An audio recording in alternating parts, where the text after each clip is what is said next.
This is an overview of how we create and build AI solutions here at Stride Systems. So a few disclaimers. This is as of today. It's what is it? It's you give me the dates right. It's August 6th, 2025. So literally next month this might be completely different with how fast AI is advancing and with everything that I learn every single week. This is likely going to change. Now, let's get into actually how I build stuff. So let's get into the specifics. When I book an AI solutions audit, I'm looking for a few main things. These outcomes must occur on every call. Their entry pain. What did they book the call for? They had something on their mind that they're like, man, I need help with lead generation. I need help with client contact. I need help with follow ups, payment collections, whatever. They're going to come into the call with one specific thing on their mind, usually. So I get that entry pain. Where's our starting point? And then I ask my question, then what? So once you solve that problem, or once your process moves from a lead into actual booking the job and doing what you do, or offering your product, service, or solution, what happens then?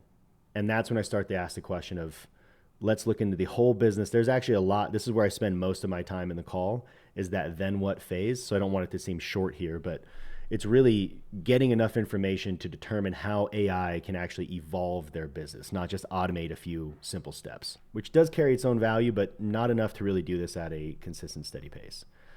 Then I go into revenue saved, revenue gained. How much money does your AI solution save them and make them? So, an example, I have a guy that I'm working with. He runs a tree removal and stump removal business just on losing leads. So, what happens with service based businesses, they go on Google, they find the guy at the top, they like their brand or whatever. They reach out, they don't get a hold of anybody. What do they do next? They just move down to the next guy on the Google listing and call him. That's how I do it. It's how everybody does it. So if you miss that, you're screwed and you lose out on that business. We did the math, and based on what he was losing, fixing the problem alone grants him another 30% of revenue every year. 30%. So if he solved no other problems and did nothing else with AI, he's at least getting a 30% bump in revenue by automating this one problem. Then I go further. So I asked all my then what questions, right? I even stack onto that. And I'll get more into that on the actual call structure. Now, the time frame. So I want to understand how fast they need a solution. I want to get very clear expectations on when they need something so that we can build urgency and get a solution built out sooner than later before these problems become unmanageable.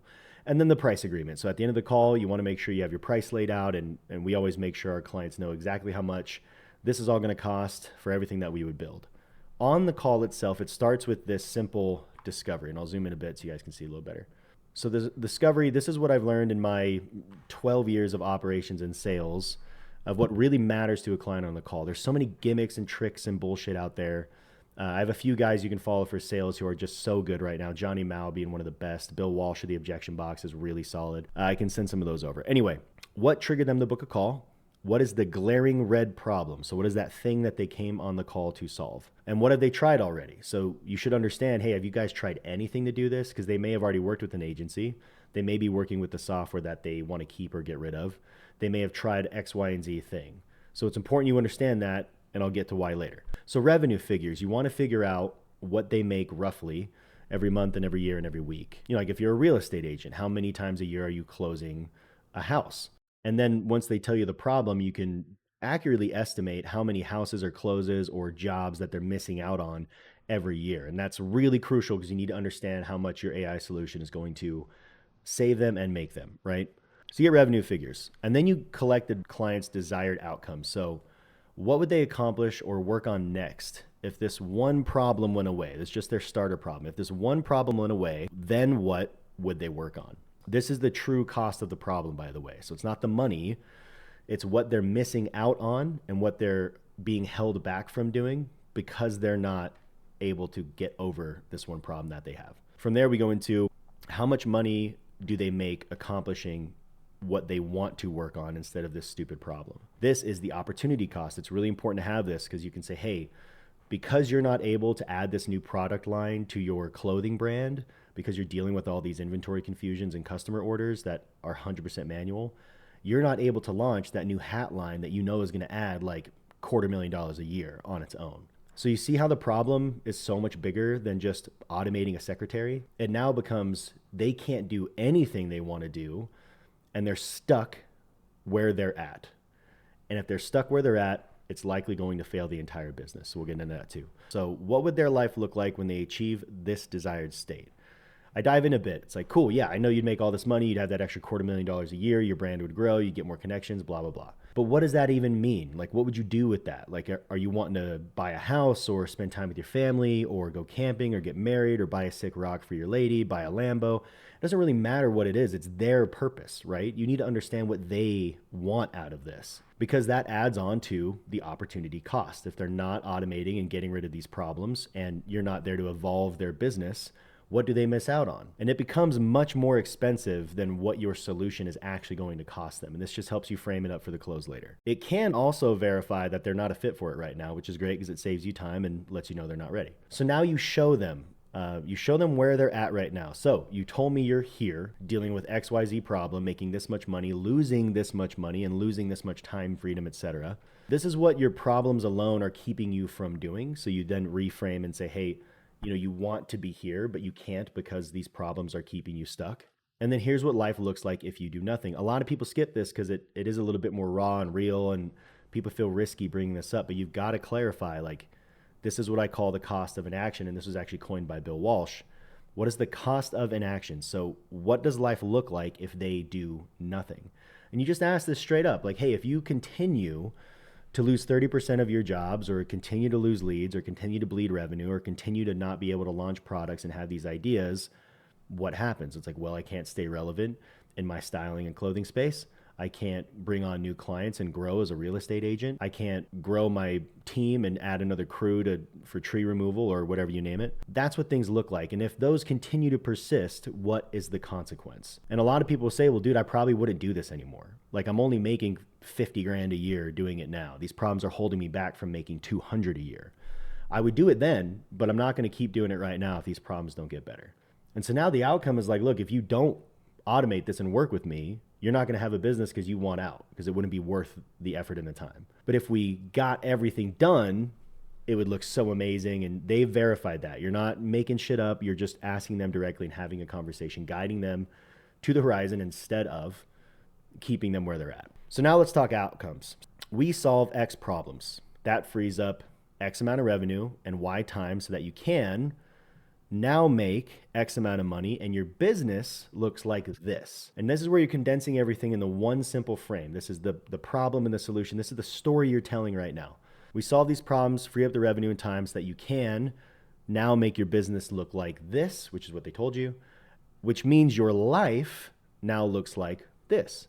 And you show them the horizon there. You say, this is what we're pointing towards. This is our goal as your automation company, is to get that Lambo, to get that time with your children, to get that big barn dominium. That's my dream. Big barn dominium in the middle of the country that you've been dreaming of your whole life. And then restate, just to close Act 2, what life looks like if they do nothing. This is the second time you're bringing this up, but it's part of the story, so you got to lock that in.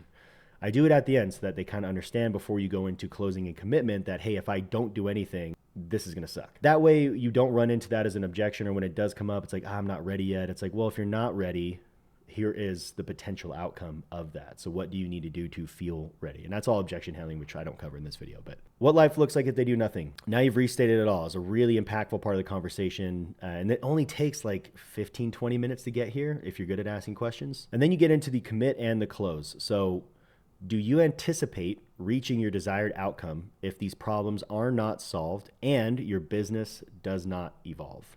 Obviously, you just went through this, so you're not trying to get an easy answer out of them. You're genuinely asking them if they think they can do it. Some might actually tell you, well, I would do this or this or this, which is great. They're strategizing with you on the call. Lean into that energy. Oh, cool. Yeah, if you were to do this or this, like here's some AI solutions that you would probably need to help you out with that. It's all stacking up in your favor and the client's favor. Do you feel the solutions I presented today will achieve that outcome? If yes or no, you must ask, why do you think that is though? Salespeople and especially AI builders miss this nearly every single time. It is the most powerful question that you can ask. It seems so simple. You're just asking them to expound on the confidence that they have in your solution. And it's amazing. You'll hear things like, well, I think you can do it because You can solve these problems right now, but you can also evolve my business into something I never imagined possible. Fantastic. That's an awesome confirmation. On the other side, you might get an even better response, which is a lack of confidence, which you need to get out right now before you go back into trying to get their money to close and actually start building stuff. So they might say, well, I think so. I hope so. It might. And you need to call out that lack of confidence and say, that's more tentative language. What makes you think that it may not do it, or what might not work as part of this? And they say, well, I just kind of hope you guys can actually do it. And that should be resolved, because if you've shown them what the build is generally going to look like and you've talked through these systems already, that shouldn't come up. It will come up if you've confused them. So if you've gone into how the automations work and what APIs and softwares and platforms that they're going to need, they may end up feeling this way of like, I'm just so confused and overwhelmed by all this bullshit that I don't need to know, that I don't have a lot of confidence that it's going to work, because now they're confused and they're overwhelmed and too much going on. So it's really important that as you're presenting and having a conversation about what AI can do, that you're not getting too crazy about, oh yeah, like JSON context profile and I got a LLMs. Do you like it? Do you like OpenAI or do you like DeepSeek better? Just chill out on all that. At that point, once you've gotten that confirmation and you're seeing that confidence and they really believe in it, you've gotten this great momentum, great. This is the price for the build. You should have a minimum in mind, and you should understand whether it's a easy, moderate, or difficult build. However you price things out, that's really all up to you. This is the price. Give them a solve the first problem cost. I like doing this where I say, look, bare minimum just to solve the problem that you do today and get rid of those little problems that you have, it's going to cost this. And then I throw out a really crazy awesome price for the rest of the build. So I say, look, and if you want to go ahead and commit to the full evolution AI stack that we talked about today and ongoing, let's work out a hugely discounted price, so that you can get committed and this stuff built right away. I'll dedicate more teammates to it and we can roll out solutions super fast. It's 25% less expensive if you did it with me right now and committed at upfront versus calling me back after we've already, months after we've done your first build. Now, if you want to build confidence in what we do and you want to go that route, totally cool, just laying it out there. And then they're likely going to go with that full stack build. If they do that, I would actually negotiate and try to leverage up a retainer so they save on the upfront costs. And because it will be a longer term commitment for you and them, you build out a retainer that's really fair, that covers your time and gets them the solutions that they want. It just ends up working out to be a bit better of a deal, especially if it's going to be long term. Now, are you ready to get started? Then you rock and roll. So from there, I actually have the build itself. So when we do the build, first off, I'm collecting the payment. Before I touch any of this process, I'm collecting that payment. Even if you've already got the build done, you've got the template ready, it needs 25% adjustment, and then they've got whatever they need. Just don't spend your time on it until you get paid for your time. That's super crucial. You can do a little bit by maybe sending them an Excalidraw overview. I like writing out the workflow in Excalidraw so it's not confusing for them to look at an N8N flow. Never show N8N, especially if they're not familiar with AI already. That will lose you deals because they just see the spaghetti bowl of craziness and they're not going to want to look at that. So check out Excalidraw. It's really cheap, but it helps you map out visually how flows work, and that's really all you should be doing. I collect the payment, and then I have what's called a JSON context profile. So context engineering is the new prompt engineering. And truly, it is really powerful stuff. I just went to ChatGPT and said, hey, I have a few use cases when I talk to you, like the visionary context. The visionary context, if I haven't built this before, I haven't really worked in an industry before, this is where I go to do the research and the visualization and the mapping of how do I take that conversation I had with my client and actually make it work inside of an AI solutions build. So it's a JSON context profile. If you want examples of this, I can share some, but it's basically a JSON snippet that's pretty extensive, that covers the details of how you like to collaborate and build out a workflow just on concept alone. Now it's going and verifying that it can actually be done. And my JSON context profile says, yeah, look, this can all be done. This is how it would kind of work in N8N. These are the apps and connections that you might want to connect to. So which options are you comfortable with? I'm like, oh, I know Twilio. Oh, I know 11 Labs. I know Slack. I know Gmail. I know all this stuff. And you rock and roll. If there's something I'm unfamiliar with, I go ahead and do the research and bam, I'm fully context aware within an hour or less. I do my research here. This just keeps everything really simple. It prevents the LLM from going completely off of the rails and losing context and getting super confusing. I do this all with OpenAI GPT-03. It's an incredibly powerful model. especially if you're asking it to like audit and critique and really deep dive on what is or is not possible. I really love it. I include the full meeting transcript as well. So I include this context profile, I include the transcript, and a lot of the times I just say, hey, what do we got? Without giving it any really other context, because it sees the full conversation. What am I going to tell it more than the actual transcript itself? So, and I have never had O3 fail me there. It looks at it and we're pretty much aligned, or it presents new ideas. I'm like, oh my gosh, that's such a better idea. Let's do it. I really only do that if I haven't built it before. If I've got it built, I know how to make some edits and then I just rock and roll. I don't like copy and paste templates. Like you see a bunch of grifters out there just pushing random N8N templates. None of them know what they're doing. Do the research on your own. There are templates out there that you can kind of steal and iterate. I've done that a lot. It works fine, but just don't buy into it that you're going to get this template and it's going to 100% work for every single one of your clients. That's bullshit. It's not how it works. You need to be a real builder, which means you're analyzing solutions and you're being very critical with how you build inside the process. So I do most of what I do from scratch. Part of that is just to learn. You're going to spend a bit more time in it, but once I learn how a loop over node works, well, now I know forever and I don't have to question that again. But if I'm working off of templates every single time and just switching parameters and APIs and ownership, I never really learn. And that's really important because when you have an error, you need to know where things might be happening so that you can actually build real cool shit instead of just some BS, AI grifters stuff. Here, I'll spend time idealizing a high level detail, real AI solutions for outcomes, not automation, and then a rough draft of the nuts and bolts and plumbing of the N8N flow. This is not what's building the actual wiring and helping me go through the build process of N8N. That is actually reserved for the architect context profile. This one is a lot of fun. I use Gemini 2.5 Pro for this. Shout out to Chase Hannigan. He sold me on that. I'm a full convert, bathed in the blood of Google. I love it. But this is great. So the architect profile specifically is trained on the tech stack that I prefer using. So it knows I use O3 for ideation and concept building. It knows I use primarily N8N, Zapier, Make.com for API and workflow connections. It knows my primary model preference is OpenAI, but I'm also open to Grok, DeepSeek, all the other big ones. Simply put, Gemini is going to receive the architect context profile and assignment. It'll confirm its role, and then it will get a project specific prompt. So I'll have O3, once we've built out kind of the project scope, I will have it make a prompt for Gemini 2.5. Well, I'll take that prompt, I'll just confirm that it's actually right and it's not hallucinating anywhere, and I'll include that with the architect, the new architect JSON context profile. At that point, Gemini 2.5 Pro is crystal clear on what the project outcome and desired state is and how I like building things. I simply tell it, cool, looks like you know your role, let's follow protocol. And a lot of the times it'll say, cool, here's your full JSON snippet for N8N, go in and import that. I do, and it's usually a mess, and I say, cool, it's a mess. Or I just have it take me one by one. Hey, I know what my trigger is. I know some nodes. I'll get it like 20% built or 50% built. I'll download my N8N workflow that's incomplete, and I'll drop that into Gemini 2.5 as well. Say, hey, here's what I've got so far. Tell me if I'm crazy.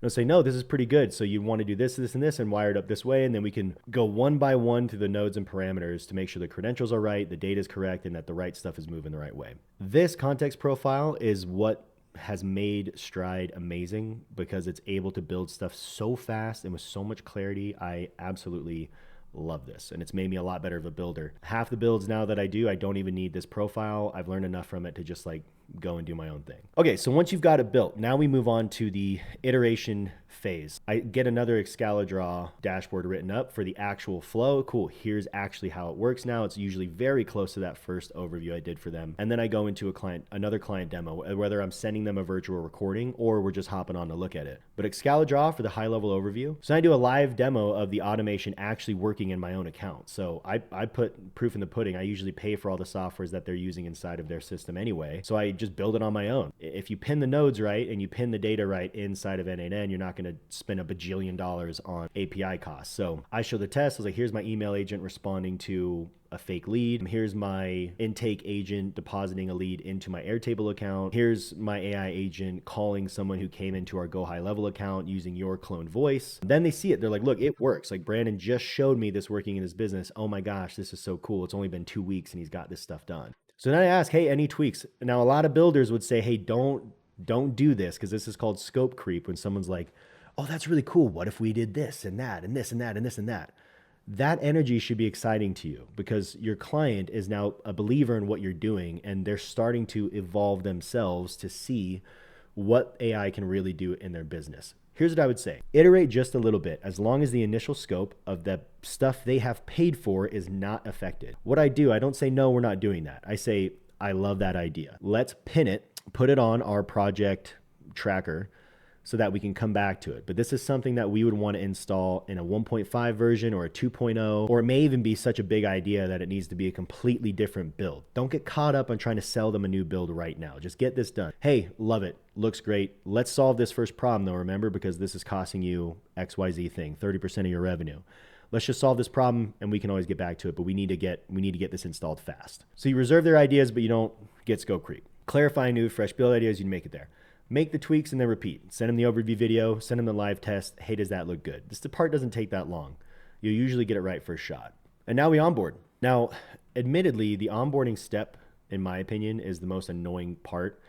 And I'm really excited for upcoming tools like Google Opal, or I mean, even building locally, you have an advantage here because you're installing everything on their hardware. So you don't have to do a bunch of API transfers and all of that, but you'll need to go in and set up their Google OAuth. You'll need to get their APIs set up, their accounts created in N8N or all the other platforms that they use like Airtable, so on. You'll be a pro at this, so I recommend just either having them give you temporary admin permission on their accounts to do things. If you really want to make sure you're buttoned up on security, jump them onto a 30-minute, 40-minute call just for onboarding. You'll already know what to do. So you can just go step by step by step and walk them through everything that they need to do, adding the credentials inside of N8N, because you probably won't be able to do that on their account unless you're an owner. They add their credentials in, you walk them through it. They're not going to remember how that all works, and that's okay. They don't need to. You will be there to support them in the future. But then they add that all in, and as an admin in their N8N account, you can install and use those credentials anywhere that you want. So then it's quick. They hop on with you for 40 minutes. You can wrap up the build and get everything onboarded for them, test it a few times, and then bam, you're good to go. I don't do any of that before I collect that second payment. Collect that second payment, because if you offboard everything to them and get all their accounts signed up, you can't go in and stop their workflow if they don't pay you. So don't onboard them and give them the tool until you're paid for having done all of that work.